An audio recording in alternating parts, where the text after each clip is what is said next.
Hello everyone and welcome to the next part of Let's Play Spyro 2. With me, Insane Spyro, let's just flip our headset around. It's quite hard to talk when the wire's stretching across because it doesn't reach that far from the Mac. So I'll shut up for the intro.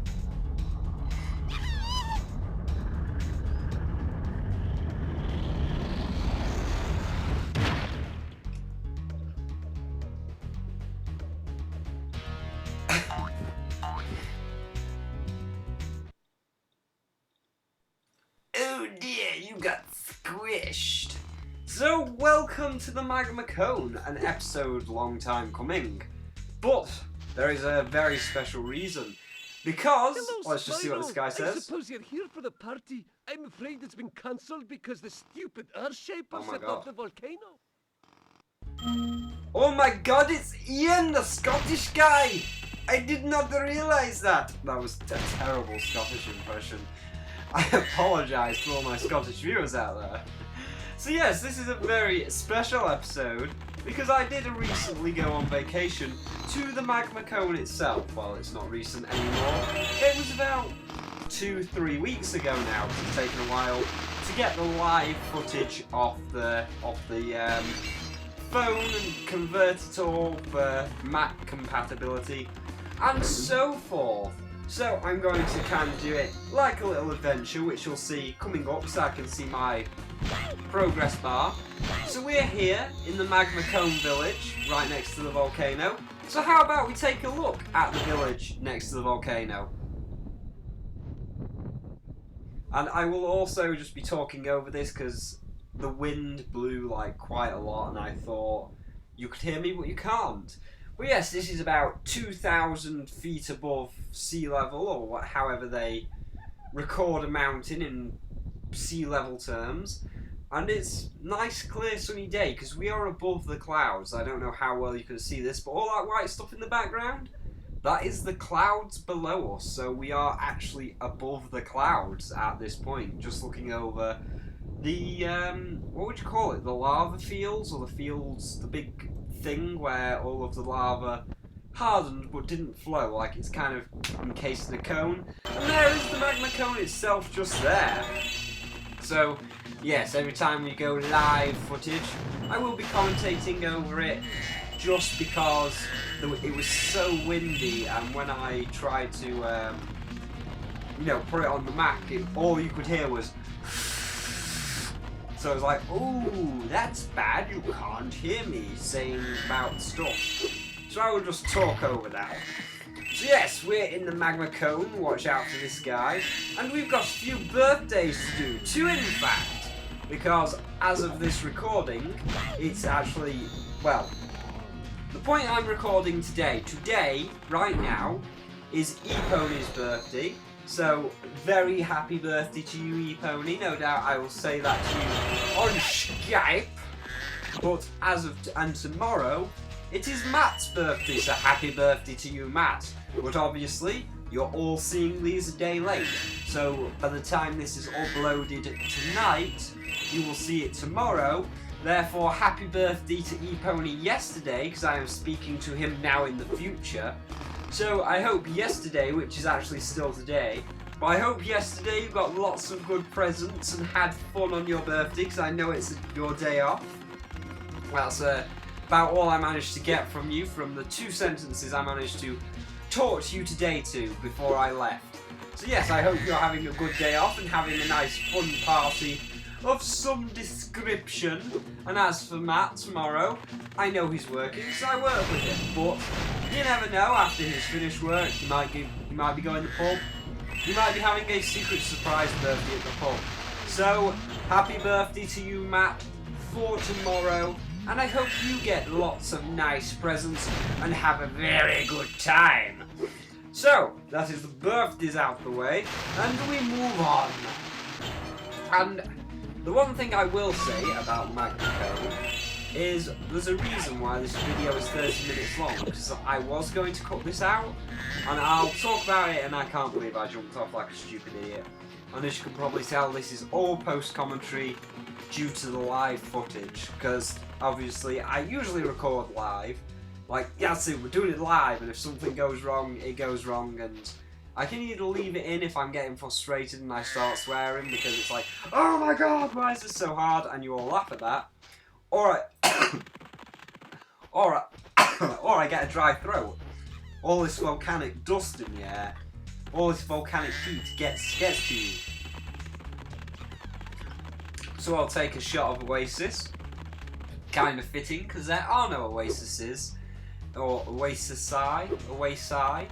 What's the plural for Oasis is? What's the plural for more than one Oasis? It doesn't matter, but anyway. I didn't do post-commentary because of the live footage, and there is one challenge coming up which I want to talk about and actually has something interesting, but I'll talk about that more when I get there. So for now, we'll actually do more of a walkthrough, as we should be doing, opposed to randomly talking about the vacation, because you'll see clips of the vacation, and birthdays, because everything's out of the way.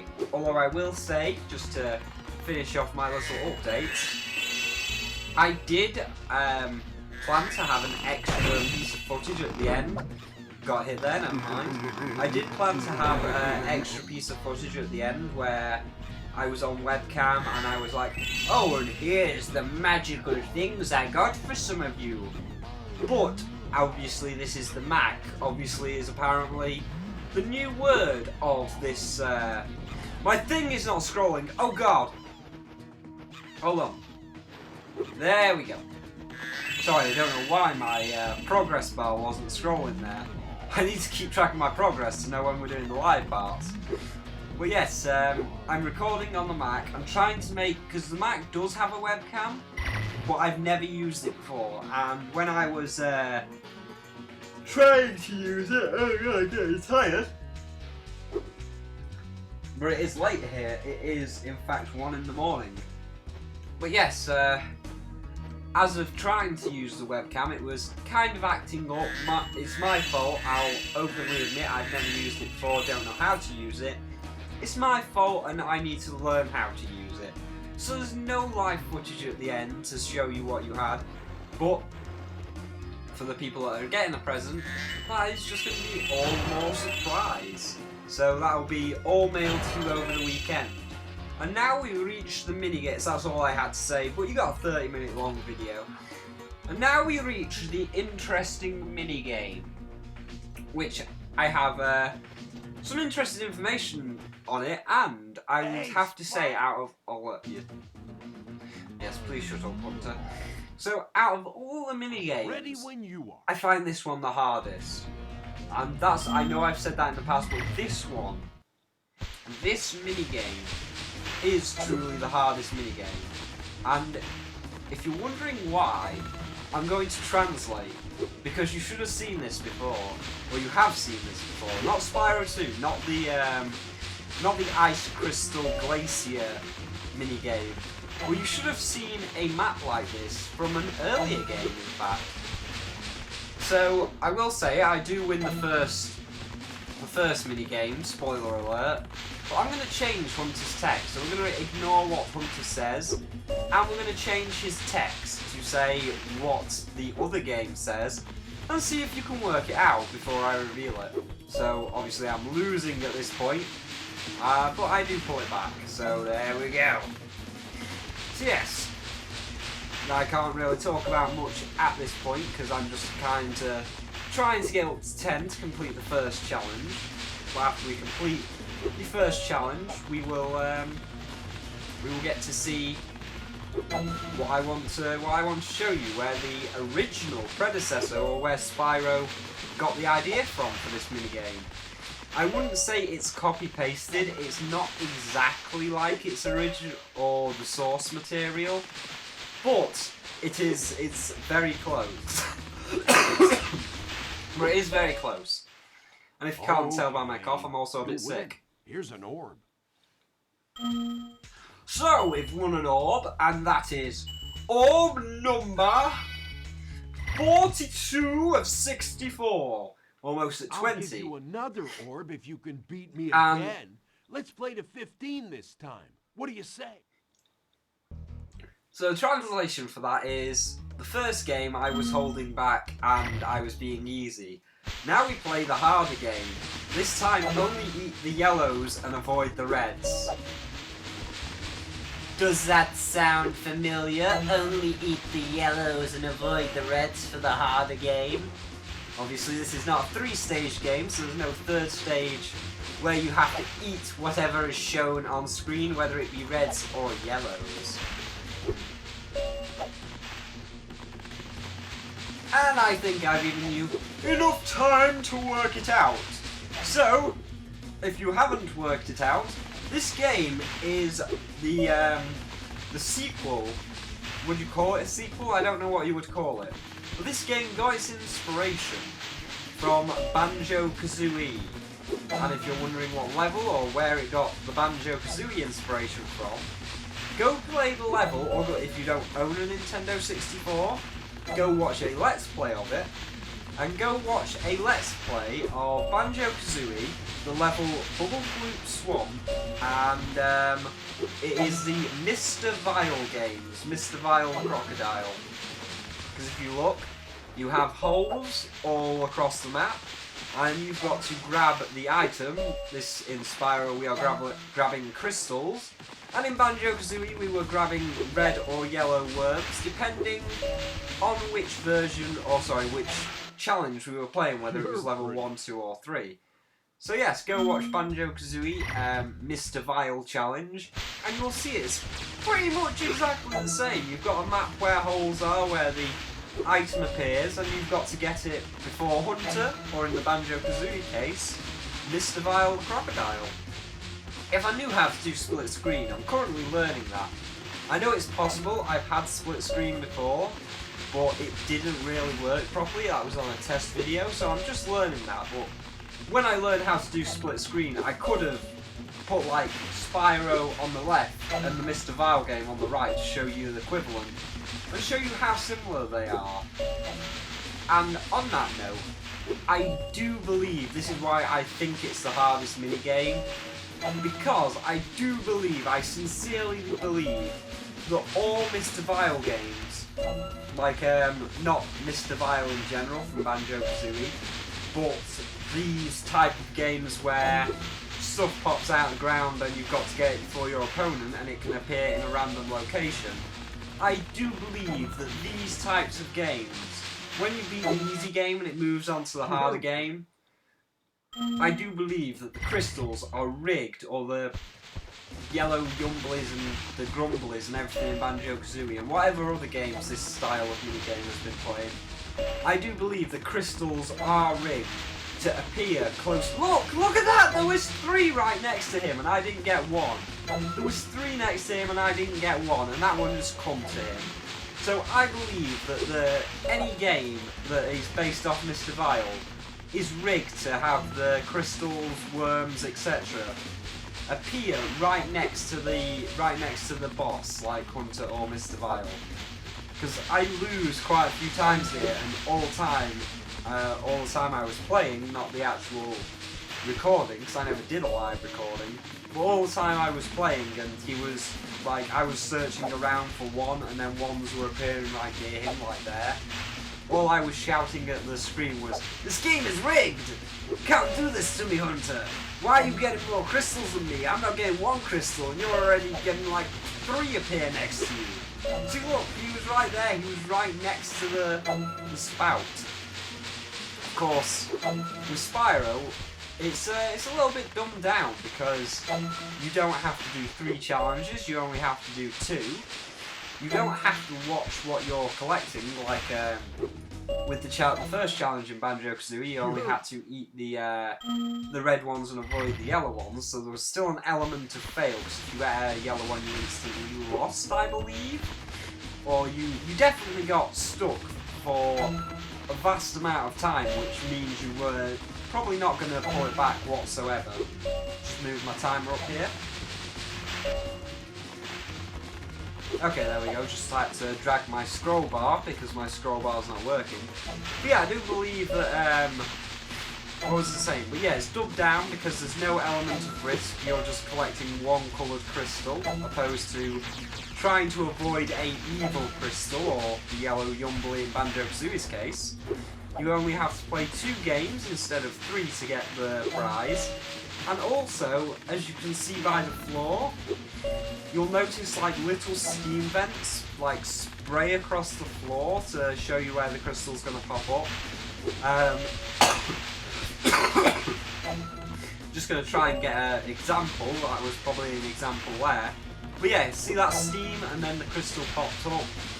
Like there's another steam vent and the crystal's going to this one. Whereas in Banjo-Kazooie you could not tell, so it was random. So the Magma Cone version has certainly been dubbed down, opposed to its predecessor, which was a lot harder. But then again, we did have things in the Banjo-Kazooie version which helped us a lot more, like the running shoes. Like, it was pretty much essential that you needed the running shoes to beat Mr. Vile. On the last challenge, like the first and second challenge you could pretty much easily do because he moved quite slow, but on the third challenge, Mr. Vile was like lightning, and you either had to stay right next to him, so like you ate everything first, you had to stay pretty much right next to him, and if not in front of him, to beat it, or you needed them running shoes. Whereas in Spyro 2, you don't get the running shoes, and Hunter is a little bit faster in this second challenge. And that is actually a statistic which is true. Hunter does get a tiny bit faster in this second challenge. And if you notice in the first challenge, when he swipes his paw to grab a crystal, like that, he sometimes misses. As you just saw there, he sometimes misses.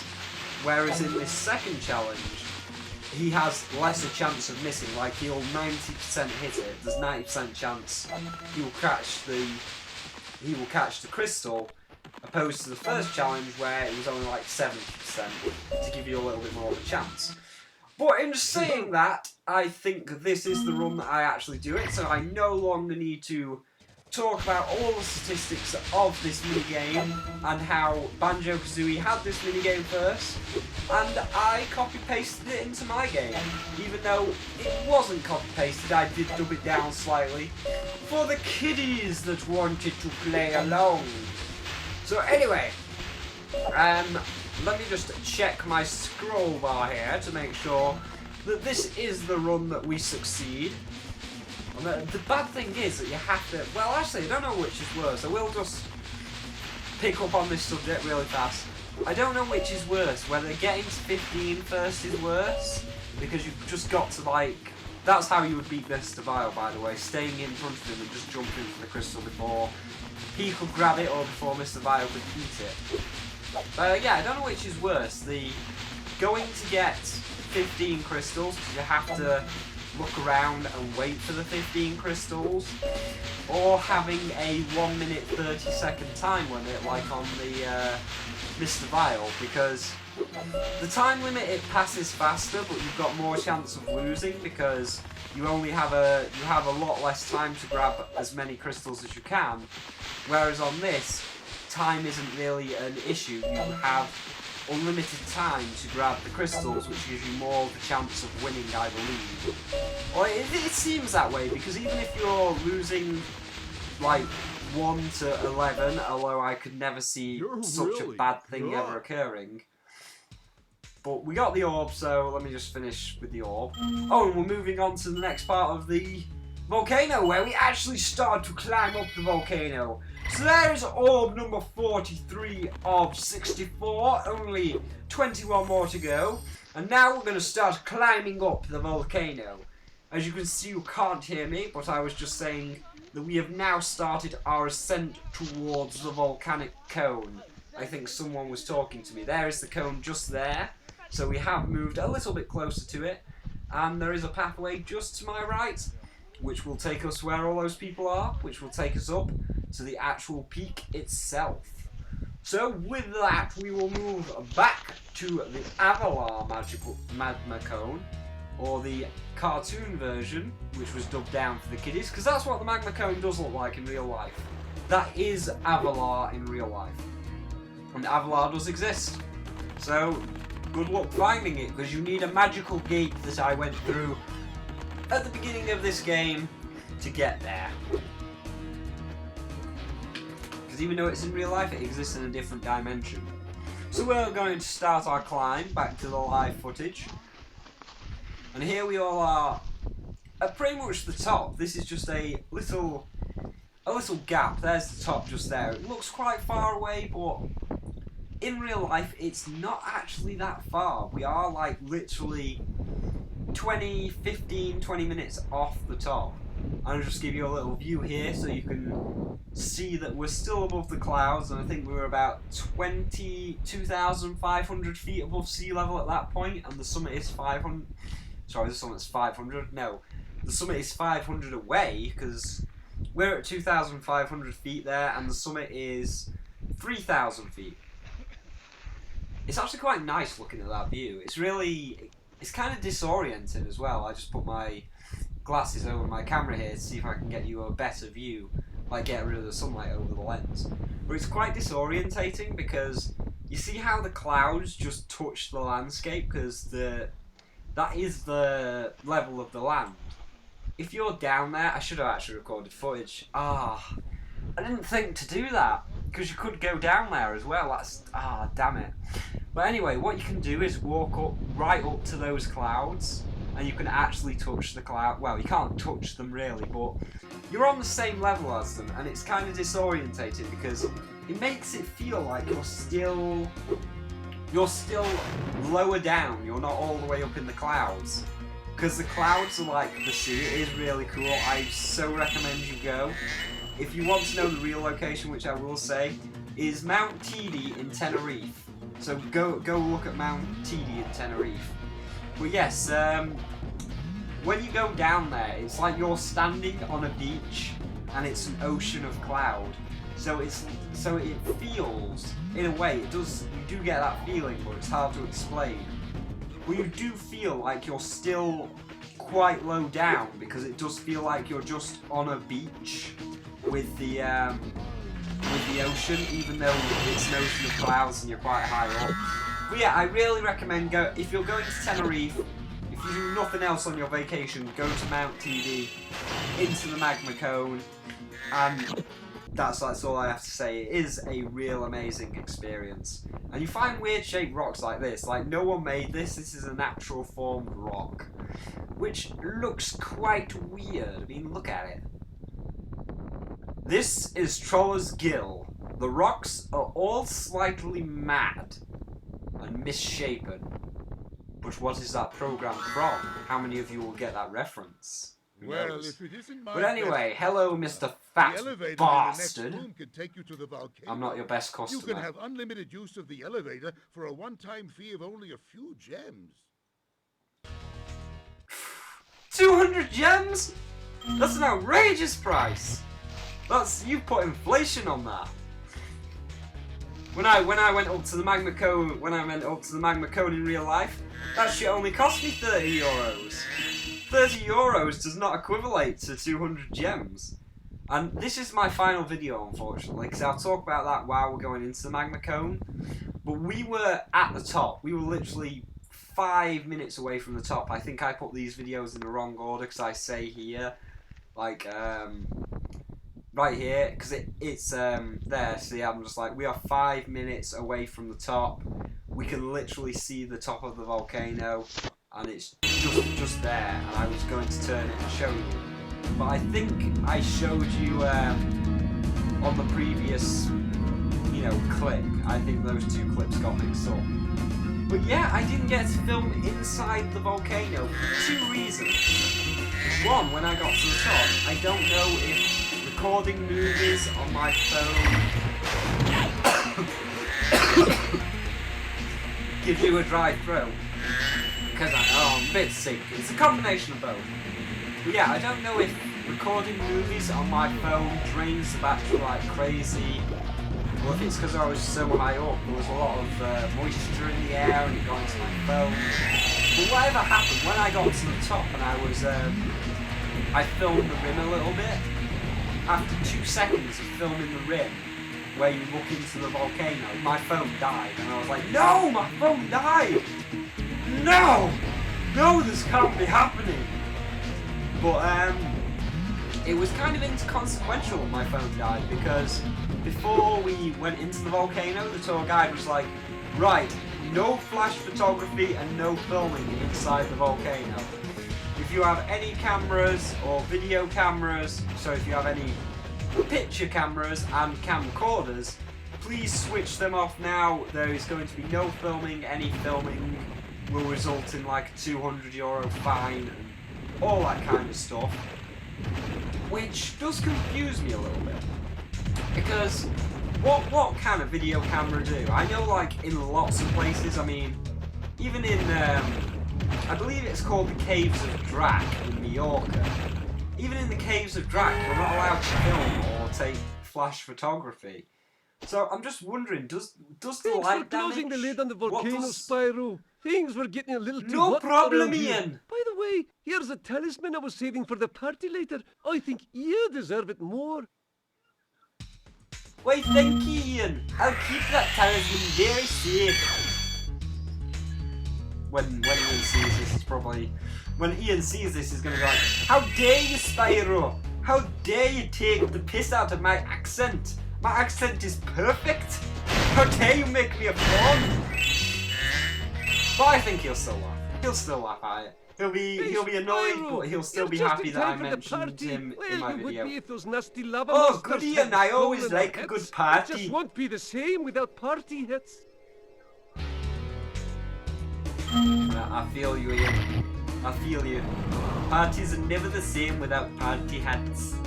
Why is my Scottish voice sounding more Irish? Oh no, I think Irish is more like this. So I think I am doing a bit of a good Scottish impression. I'm at least getting it half right. But yeah, I think Ian will be like, oh, how dare you take the piss out of my voice, Spyro. However, he will be happy because I've mentioned him, and he's got a YouTube, so why don't you go check out his YouTube, which I will leave in the box below.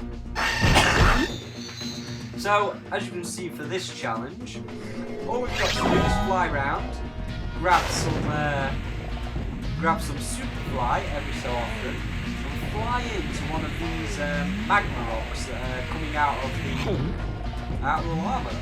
And then you just fire that shit at these lizard things, lava lizards. They don't look like lava lizards. I've seen better lava lizards. They're more lava men. No tails for a start. So yeah, we fire these at the lava men, and we get back our party hats, because we are so good we actually collect them as they're falling into the lava. They do not burn up, and we also get the party poppers, because I'm that good. Not the party poppers, the party blowers? The things that make those squeaky noises, I don't know what they're called.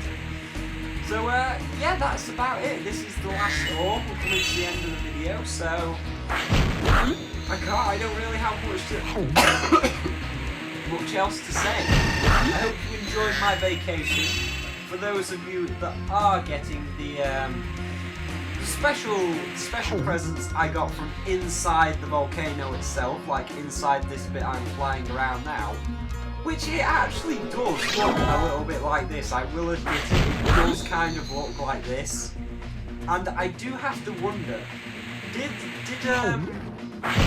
Universal and Insomniac, I was just trying to think, I've had so many people work on my games, Universal, Traveller's Tales, Activision who made Skylanders, I was trying to think of the right company there. But yeah, it does make me wonder, did Universal and Insomniac actually go to Mount TD to get inspiration for Magma Cone, to get inspiration for this level? Because it is kind of like, it does kind of look like this a little bit. There is lava on the top, of course, there is like a central cone. Thanks, Spyro. And You saved the party. lava at the Here, bottom, this and got it is mixed kind in of with cheese balls, a and I middle almost cone chipped in a the bigger tooth on cone. it. What kind of cheese balls have you been eating, Ian? Cheese is yellow. These orbs are green. How can you confuse yellow with bright, shiny green? Being apparently crazy, drinking bright shiny green. Magma cone complete. So now I'm going to leave really fancy like. We're going to get some air, turn ourselves round, and we're going to fly into that portal. We're not even going to land. We're going to super fly straight through the portal. And I'll let you watch the video to get our lesson of the day.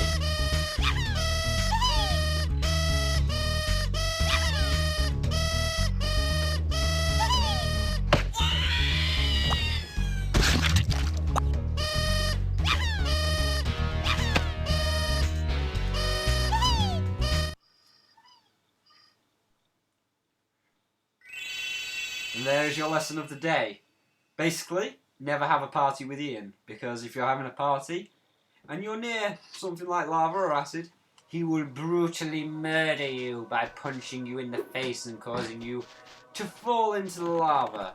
Although if you're not with him, I assume that just counts for anybody of do not have a party next to lava, because someone will create or will do vehicular manslaughter and murder someone else. So either you can do that, or you can watch someone do it to you. I don't know which. But anyway, next time we will go across this bridge into this smaller castle, where we will take on the Shady Oasis, which will get our final talisman in the game. So I will see you guys next time.